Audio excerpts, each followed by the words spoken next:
To Sanvi PSC tips.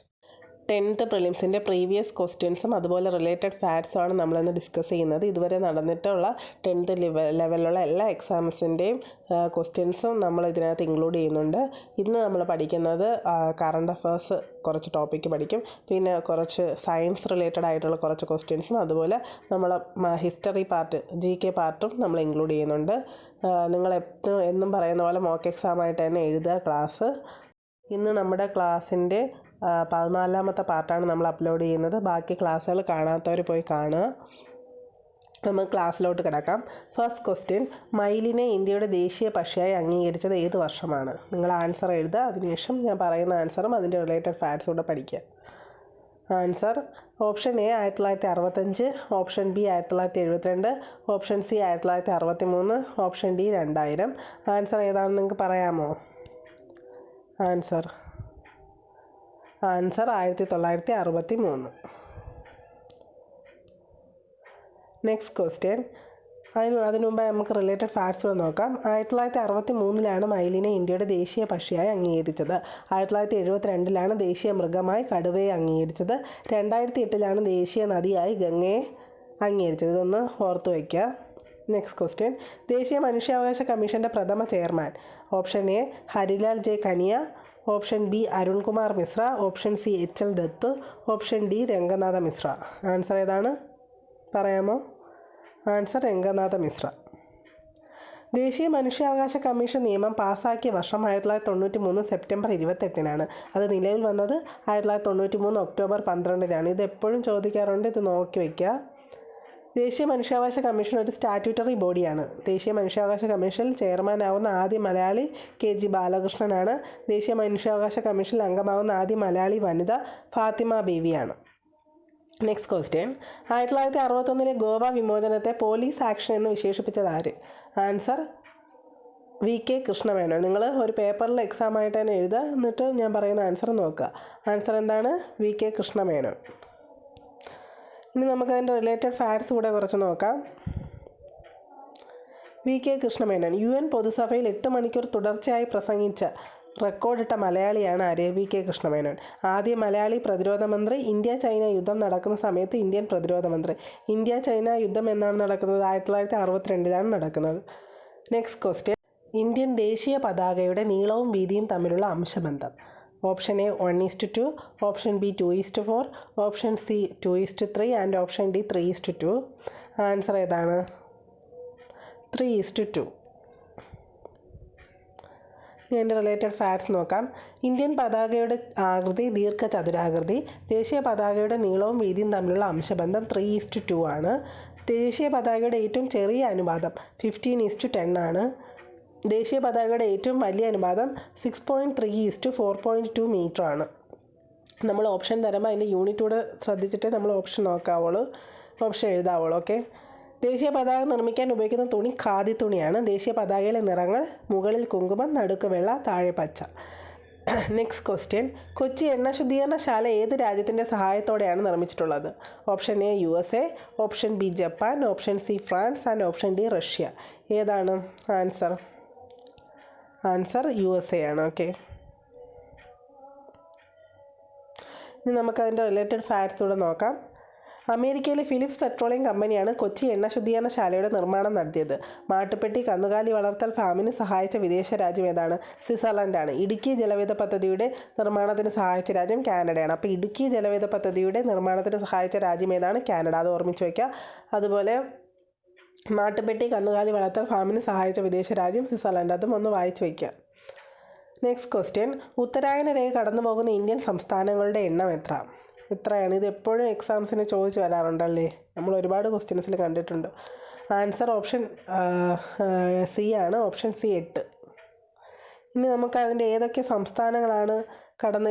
സംസ്ഥാനങ്ങളിൽ കൂടെയാണ് കടന്നു പോകുന്നത് നമുക്ക് നോക്കാം. ഗുജറാത്ത്, രാജസ്ഥാൻ, മധ്യപ്രദേശ്, ഛത്തീസ്ഗഡ്. ത്രിപുര, മിസോറാം എന്നീ 8 സംസ്ഥാനങ്ങളിലൂടെ ഉത്തരായന രേഖ കടന്നു പോകുന്നു.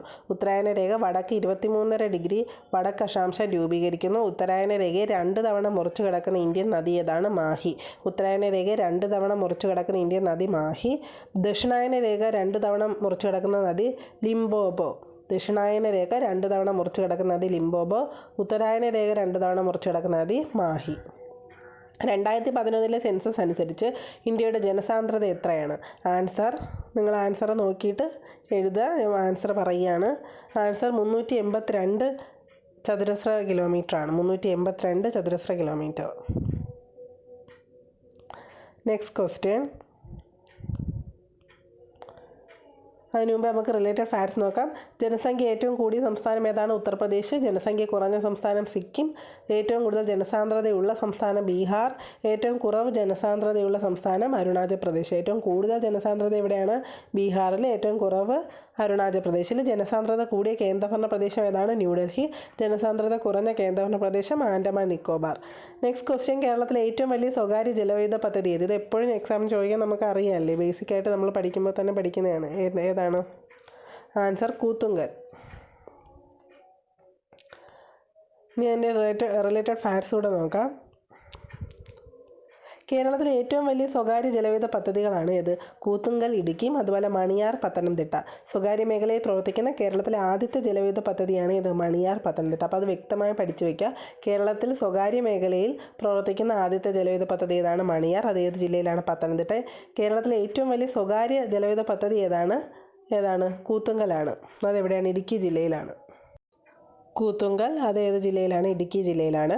ഇന്ത്യയിൽ ആദ്യമായി വൈദ്യുതി ഉൽപ്പാദനം തുടങ്ങിയ ഗ്രാമപഞ്ചായത്ത് മാങ്കുളം പഞ്ചായത്ത് ഇടുക്കി. ഇന്ത്യയിൽ ആദ്യമായി വൈദ്യുതി ഉൽപ്പാദനം തുടങ്ങിയ ഗ്രാമപഞ്ചായത്ത് ഏതാണ്? മാങ്കുളം പഞ്ചായത്ത് ഇടുക്കി. കേരളത്തിൽ പൂർണ്ണമായും സൗരോർജ്ജം ഉപയോഗിക്കുന്ന ആദ്യത്തെ ഗ്രാമപഞ്ചായത്താണ് ഇത് പെരുമാട്ടി ഗ്രാമപഞ്ചായത്തും. കേരളത്തിൽ പൂർണ്ണമായും സൗരോർജ്ജം ഉപയോഗിക്കുന്ന ആദ്യ ഗ്രാമപഞ്ചായത്ത് ഏതാണ്? പെരുമാട്ടി. ഇന്ത്യയിൽ ആദ്യമായി വൈദ്യുതി ഉൽപ്പാദനം തുടങ്ങിയ ഗ്രാമപഞ്ചായത്ത് മാങ്കുളം പഞ്ചായത്ത്. ഇത് ചിലപ്പോൾ നമുക്ക് കറണ്ട് അഫയേഴ്സിലൊക്കെ ചോദിക്കാൻ ചാൻസ് ഉണ്ട്. Next question. ഇനി പറയുന്നവയിൽ ഏതാണ് നർമ്മദയും താപ്തിയും തമ്മിലുള്ള സമാനത നിർണ്ണയിക്കുന്നത്? ഓപ്ഷൻ എ, അവ പടിഞ്ഞാറ് നിന്ന് കിഴക്കോട്ടൊഴുകുന്നു. ഓപ്ഷൻ ബി, രണ്ടും അമർകണ്ടക് പീഠഭൂമിയിൽ നിന്നും ഉത്ഭവിക്കുന്നു. മൂന്നാമത്തെ ഓപ്ഷൻ രണ്ടും അറേബ്യൻ കടലിൽ ചെന്ന് പതിക്കുന്നു. ചുവടെ നൽകിയിരിക്കുന്ന ഓപ്ഷനുകളിൽ നിന്ന് ഉത്തരം തിരഞ്ഞെടുക്കുക. ഏതാണ് ആൻസർ? ഇതിൻ്റെ ആൻസർ 3 മാത്രം എന്നതാണ്.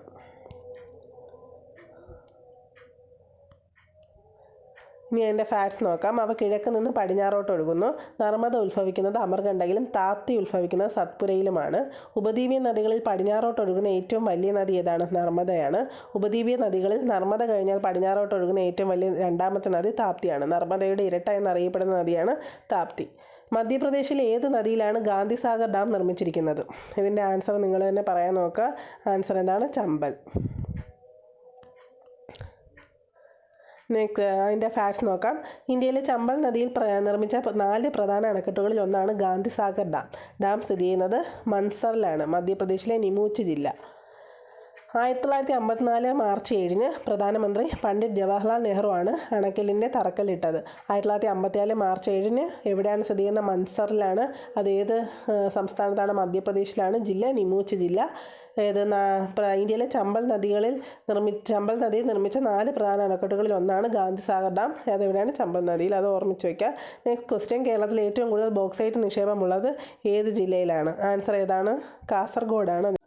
അപ്പോൾ അതിൻ്റെ ഫാക്ട്സ് കൂടെ നോക്കാം. കാസർഗോഡ് ജില്ലയിലെ നീലേശ്വരത്താണ് ഏത് കാണുന്നത്? ബോക്സൈറ്റിൻ്റെ നിക്ഷേപം ഏറ്റവും കൂടുതലായിട്ട് കാണപ്പെടുന്നത്. കേരളത്തിൽ കളിമണ്ണിൻ്റെ ഏറ്റവും കൂടുതൽ നിക്ഷേപം കാണുന്നത് കുണ്ടറയിലാണ്. ചേർത്തലയ്ക്കും ആലപ്പുഴയ്ക്കും ഇടയ്ക്കുള്ള പ്രദേശങ്ങളിൽ കാണപ്പെടുന്ന മണലാണ് ഏത്? സ്ഫടിക മണൽ. Next question. പെരിങ്ങൽകുത്ത്, അതിരപ്പള്ളി, വാഴച്ചാൽ എന്നീ പ്രസിദ്ധമായ വെള്ളച്ചാട്ടങ്ങൾ ഏത് നദിയിലാണ് സ്ഥിതി ചെയ്യുന്നത്? ആൻസർ ഏതാണ്? ചാലക്കുടി പുഴയാണ് അതിൻ്റെ ആൻസർ. പെരിങ്ങൽകുത്ത്, ആതിരപ്പള്ളി, വാഴച്ചാൽ എന്നീ പ്രസിദ്ധമായ വെള്ളച്ചാട്ടങ്ങൾ ചാലക്കുടി പുഴയിലാണ് സ്ഥിതി ചെയ്യുന്നത്. തൃശ്ശൂർ, എറണാകുളം ജില്ലകളിലൂടെ ഒഴുകുന്ന ഒരു നദിയാണ് ചാലക്കുടി പുഴ. 145.5 കിലോമീറ്റർ നീളമുള്ള ചാലക്കുടി പുഴ ഇന്ത്യയിലെ ഏറ്റവും ജൈവ വൈവിധ്യമാർന്ന പുഴകളിൽ ഒന്നാണ്. കേരളത്തിലെ നദികളുടെ നീളത്തിൻ്റെ കാര്യത്തിൽ 5ാം സ്ഥാനമാണ് ചാലക്കുടി പുഴയ്ക്കുള്ളത്. അപ്പോൾ പെരിങ്ങൽകുത്ത്, ആതിരപ്പള്ളി, വാഴച്ചാൽ എന്നിവ ഏതിലാണ്? ചാലക്കുടി പുഴയിലാണ് സ്ഥിതി ചെയ്യുന്നത്. ഏതൊക്കെ ജില്ലകളിലൂടെയാണ് ഒഴുകുന്നത്? അത് എല്ലാ നദിയുടെ നമ്മൾ പഠിക്കണം. അത് ചിലപ്പോൾ സ്റ്റേറ്റ്മെൻറ്റ് ടൈപ്പിലൊക്കെ ചോദിക്കാം. തൃശ്ശൂർ, എറണാകുളം ജില്ലകളിലൂടെ ഒഴുകുന്ന ഒരു നദിയാണ് ഏത്? ചാലക്കുടി പുഴ. അതിൻ്റെ നീളം 145.5. ഇനി നമ്മൾ കറണ്ട് അഫയേഴ്സിലെ കുറച്ച് ക്വസ്റ്റ്യൻസ് ആണ് വർക്കൗട്ട് ചെയ്യുന്നത്. പെട്ടെന്ന് കുറച്ച് സ്പീഡിലായിരിക്കും കേട്ടോ ഇനി പോകണം. ഒരുപാട് നമുക്ക് ക്ലാസ് ചെയ്യാനുണ്ട്, അതുകൊണ്ട് കുറച്ച് സ്പീഡിലായിരിക്കും പോവുക. ഫോളോ ചെയ്യുക. ഫസ്റ്റ് ക്വസ്റ്റ്യൻ, 2024 ജൂണിൽ നാസ വിക്ഷേപിച്ച കാലാവസ്ഥ ഉപഗ്രഹം ഏതാണ്? അപ്പോൾ നിങ്ങൾ ആൻസർ എഴുതി നോക്കുക. ആൻസർ ഞാൻ വായിക്കുകയാണ്. ഗോസിയു ആണ് അതിൻ്റെ ആൻസർ. GOSU. 2024 ജൂണിൽ നാസ വിക്ഷേപിച്ച കാലാവസ്ഥാ ഉപഗ്രഹമാണിത്.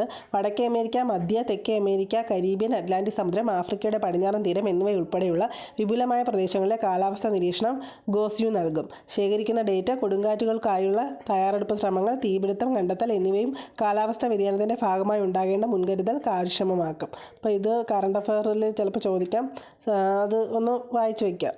നെക്സ്റ്റ് ക്വസ്റ്റ്യൻ, കുട്ടികൾക്കായി ദീർഘകാല സമ്പാദ്യം പ്രോത്സാഹിപ്പിക്കുന്നതിന് ലക്ഷ്യമിട്ടിട്ടുള്ള 2024 കേന്ദ്ര ബജറ്റിൽ പ്രഖ്യാപിച്ച പദ്ധതിയുടെ പേരെന്താണ്?